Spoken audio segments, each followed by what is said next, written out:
ఇవాళ నేను post partum care గురించి మాట్లాడతాను. అంటే డెలివరీ తర్వాత ఆ పైన 6 వీక్స్‌ని మనం పోస్ట్ పార్టమ్ పీరియడ్ అంటాం.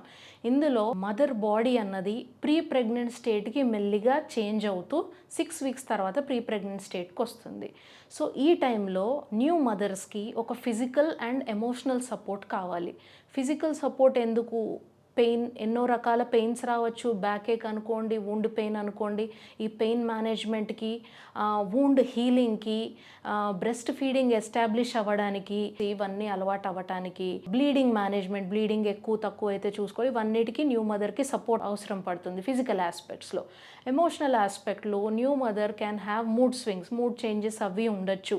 ఒక బేబీతో బాండింగ్ అన్నది డెవలప్ అవ్వాలి. ఇలాంటి ఎమోషనల్ ఆస్పెక్ట్స్‌లో కూడా సపోర్ట్ అవసరం పడుతుంది. ఒక డాక్టర్ దగ్గరికి వెళ్తే వాళ్ళు కొన్ని చూస్తారు. లైక్ రెగ్యులర్ చెకప్స్‌లో పెయిన్ మేనేజ్మెంట్‌కి హెల్ప్ చేస్తారు. వూండ్ హీలింగ్ ఎలా ఉంది, దానికి తగ్గ ప్రికాషన్స్ అవి చెప్తారు. And spacing or family planning procedure, next చైల్డ్‌కి ఎంత గ్యాప్ ఇస్తే బాగుంటుంది, ఒకవేళ ఫ్యామిలీ ప్లానింగ్ అనుకుంటే హస్బెండ్కి కానీ వైఫ్కి కానీ ఏం ఆప్షన్స్ ఉంటాయి, ఇవి ఇలాంటివి ఎక్స్ప్లెయిన్ చేస్తారు.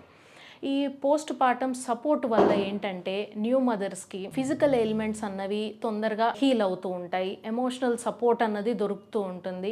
బ్రెస్ట్ ఫీడింగ్ మంచిగా ఎస్టాబ్లిష్ అవుతుంది. So tips for new mothers అంటే రెగ్యులర్ చెకప్స్కి వెళ్ళండి. Self care is very important in the postpartum period. మీ డైట్ కానీ, రెస్ట్ కానీ, వాటర్ ఇంటేక్ కానీ, మీ మెడిసిన్స్ కానీ, you take care of your self.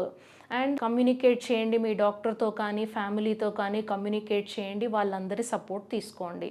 So this will help in the long run for your and your babies well being. Thank you.